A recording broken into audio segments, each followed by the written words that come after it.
श्री सद्गुरुदेव भगवान की जय।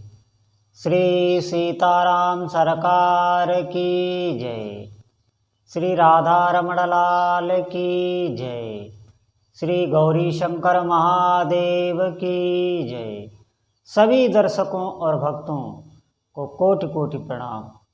सबको प्रेम भरा जय जय श्री राधे।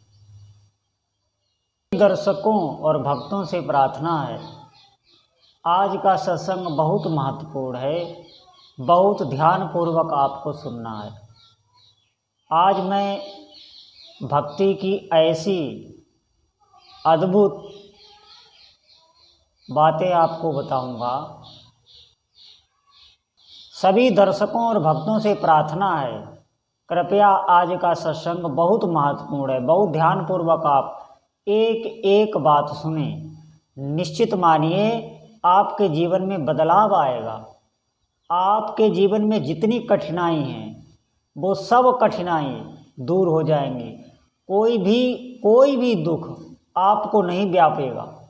ध्यान रखना, आप कोई भी दुख आपको व्यापेगा नहीं। ये अभी हमारा चित्त एकदम शोकग्रस्त हो जाता है, दुख से भयभीत हो जाता है। कभी कभी ऐसा लगता है कि पता नहीं क्या होगा मेरे जीवन का, मेरे परिवार का। ये तरह तरह के भय आप निश्चित मानिए, आप भगवान की शरण में आओ। है द्वारे, जब कोई भी आपका सहारा ना हो तो एक सहारा है जहाँ हमेशा दरबार खुला है। निश्चित मानिए, जैसे भी हो, जहाँ भी हो, आप भगवान के नाम का आश्रय ले लें। देखिए अपने जीवन का बदलाव देखिए, आपके जीवन में क्या क्या होने लगता है, आप खुद आश्चर्य में पड़ जाएंगे। कैसी अद्भुत अद्भुत लीला भगवान की, कैसे मैं आपको बताऊं। ये तो आप तभी जानेंगे जब आप करेंगे। बहुत शक्ति होती है भक्ति में, आप करके तो देखें। जहाँ भी हैं, जैसे भी हैं, आपको कहीं जाने आने की ज़रूरत नहीं है, कहीं भी जाने की ज़रूरत नहीं। सच मानिए, आप कहीं भी आपको जाने की ज़रूरत नहीं है।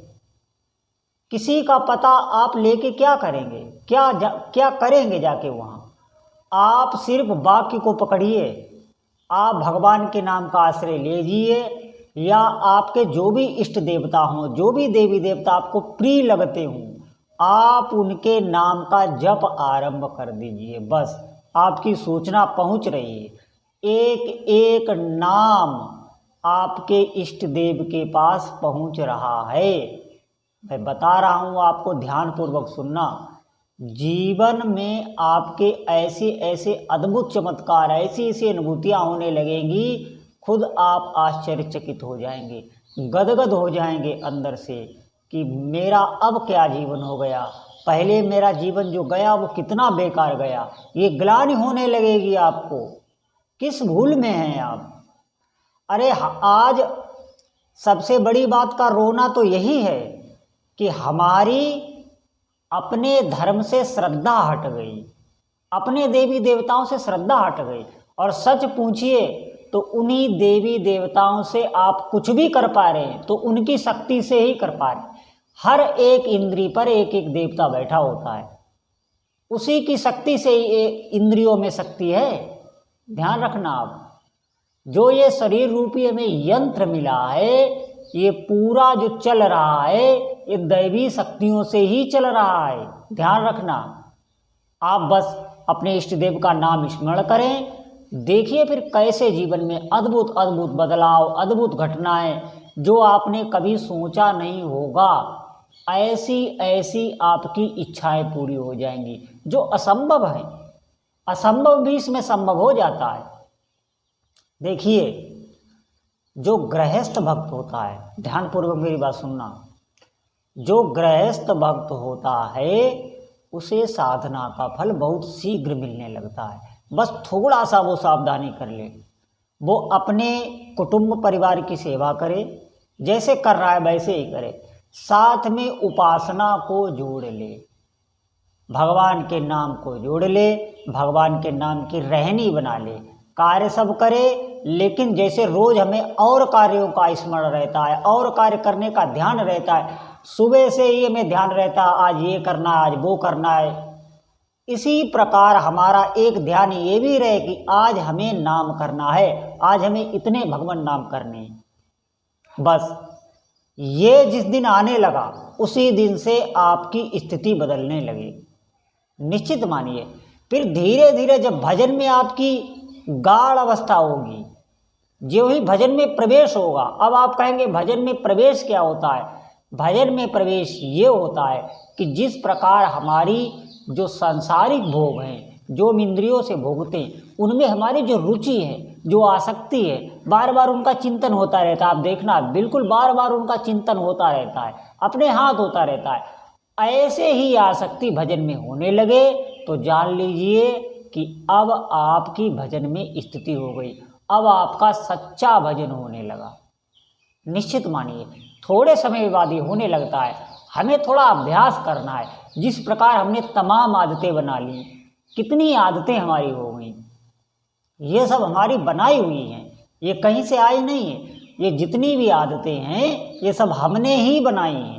कुछ पूर्व जन्म के संस्कार होते हैं, कुछ इस जन्म के संस्कार होते हैं, और फिर बहुत अनंत जन्म हमने लिए हैं। उन सबके संस्कार से एक स्वभाव बन जाता है और वो स्वभाव फिर क्रिया कराता रहता है, वही स्वभाव क्रिया कराता रहता है। आप देखिए हर व्यक्ति के अलग अलग स्वभाव होते हैं। वो वैसे ही कर्म करेगा, सबकी सुनेगा, लेकिन करेगा वो अपने स्वभाव से ही। ये ध्यान रखना आप, हमें इसी स्वभाव को काटना है। आप भगवान नाम का आश्रय लीजिए। सच मानिए, कोई साधु हो, कोई सन्यासी हो, कोई गृहस्थ हो, पोशाक से कुछ नहीं होता। बड़े बड़े बाल रखा लेने से, दाढ़ी रखा लेने से कोई सिद्ध संत नहीं हो जाता। हमारी बात समझने की कोशिश कीजिए। हमारा कहने का मतलब है, आप हमारे वाक्य को पकड़िए, आप हमारा एड्रेस, पता, हमारी हाथ जोड़ के आपसे अपील है, ये जानने की कोशिश ना कीजिए। आप भगवान नाम को पकड़िए। भगवान नाम जपने में किसी भी गुरु की आवश्यकता नहीं होती है। आप जो भी आपके जानकारी में अच्छे संत हो, आप उनसे पता कर लेना कि भगवान नाम जप में क्या गुरु की आवश्यकता होती है? नहीं होती है। हाँ, अगर आपकी श्रद्धा है तो आप उनसे ले सकते हैं भगवान नाम, ये एक अलग बात हुई। लेकिन आप बगैर गुरु के भी भगवान नाम जप कर सकते हैं। भगवान सबके गुरु हैं। वो जरूरत पड़ेगी तो आपको गुरु के पास भेज देंगे। मैंने कई बार कहा है, या गुरु जी खुद चल के आपके पास आ जाएंगे। ये सब आप नाम ही करेगा, नाम ही आपका गुरु हो गया, ये ध्यान रखना। आप जैसे जहाँ भी हैं आप लग जाएं भजन में, बस सब काम अपने हाथ होने लगेगा, कुछ भी आपको नहीं करना पड़ेगा। सच मानिए, बहुत सामर्थ्य है नाम में।